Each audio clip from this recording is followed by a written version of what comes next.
I'm Shannon. It's nice to meet you. Nice to meet you too. So I understand that your pediatrician sent you today? Yeah. Yeah. So do you know anything about Marfan syndrome? They heard a murmur? Yeah, that is a classic. Do you know what a murmur is? No. So let me take a step back and I'll explain to you what Marfan syndrome is.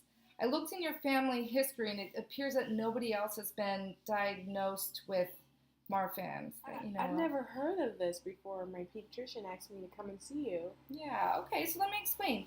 Marfan syndrome is a genetic disorder.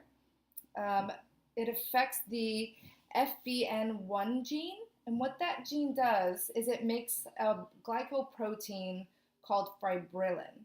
This fibrillin forms into microfibers, and this helps create the structure and the integrity of your connective tissue. Do you know what connective tissue is? No.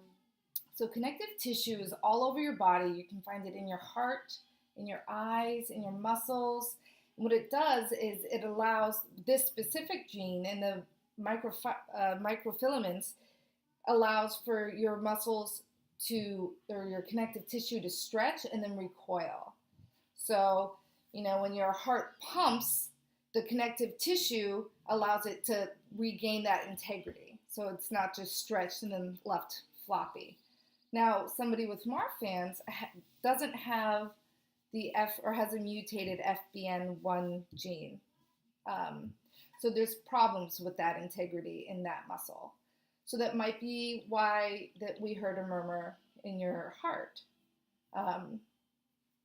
So moving forward, we need to get an EKG. We need to look at your eyes, look at all these places that connective tissue is affected.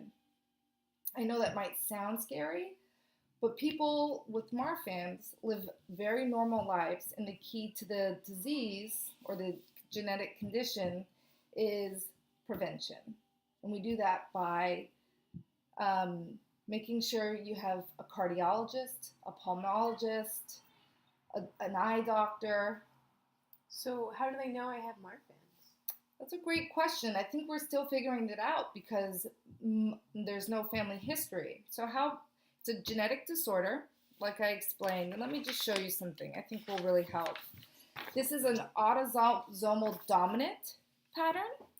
So 75% of people inherit the mutated gene. So this person has the mutated gene. So most people who have Marfan's inherit it from their mom or their dad.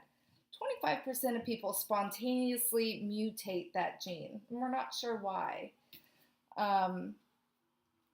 So we're thinking that you, since you don't have a family history of it, most likely had a spontaneous mutation of that gene. Does it mean I can't have kids? No. But because when you're pregnant, moving forward, when you're pregnant, your blood volume doubles. And that can prevent some problems when you're pregnant with Marfan's. So I know you're young, but when you are ready to cross that bridge, you'll just need to talk very closely with your cardiologist, because we'll be really careful with your heart having to pump so much more blood.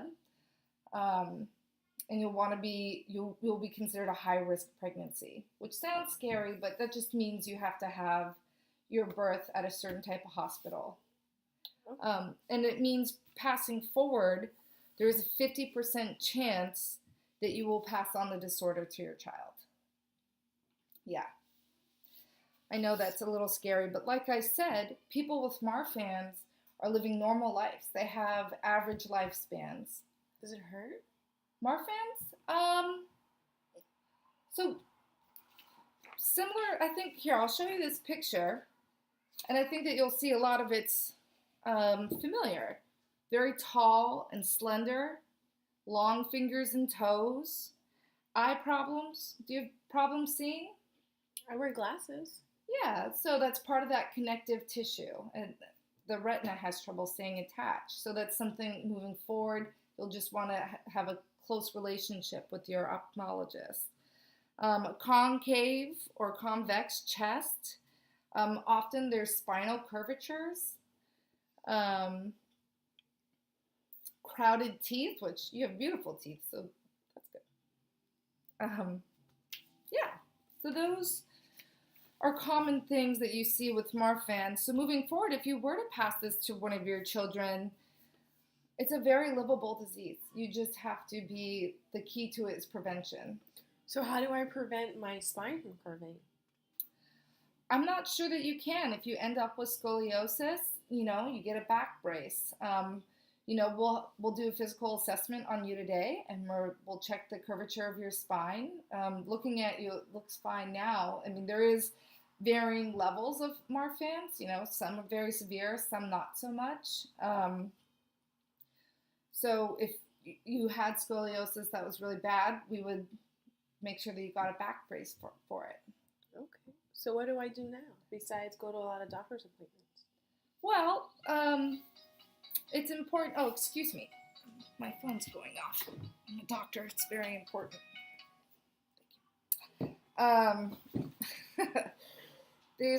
So moving forward, like I said, there is no treatment or cure for marfans. The key is prevention. Having a multidisciplinary team of doctors, a cardiologist, a pulmonologist, a genetic counselor for questions of pregnancy and, passing on this disorder. That's important. That's really your treatment. The other part of it is it can be really scary to receive this diagnosis. It's not a bad idea to have a counselor, someone you can talk to about this. There is a group, the Marfan Foundation, and they're online. They have group meetings. There's one in Boston, not in Maine, but on their website they have a teen corner where it's like a teen blog where you can post and connect with other kids with marfans. There's areas for your parents to go on and to find support for them. You can connect with doctors, answer questions. There's clinical trials going on. Maybe you'd be interested in something like that. But the Marfan Foundation, here's their website, is a really good resource. Okay, thank you so much for your help. Yeah, please call me with any questions. I will, thank you. Oh, hey, Sal. Jess, I wanted to continue the conversation that we were having. I just wanted to touch base about genetic testing. Not everybody needs genetic testing for Marfan syndrome, but in some cases it can provide useful information about confirming or ruling out a diagnosis of Marfan's. It can help in situations where some people have, sort of like you, where you have the phenotypes of Marfan syndrome, but not a family history. So I would recommend getting genetic testing for you, or at least seeing a qualified genetic counselor. That way you can confirm your diagnosis of Marfan syndrome.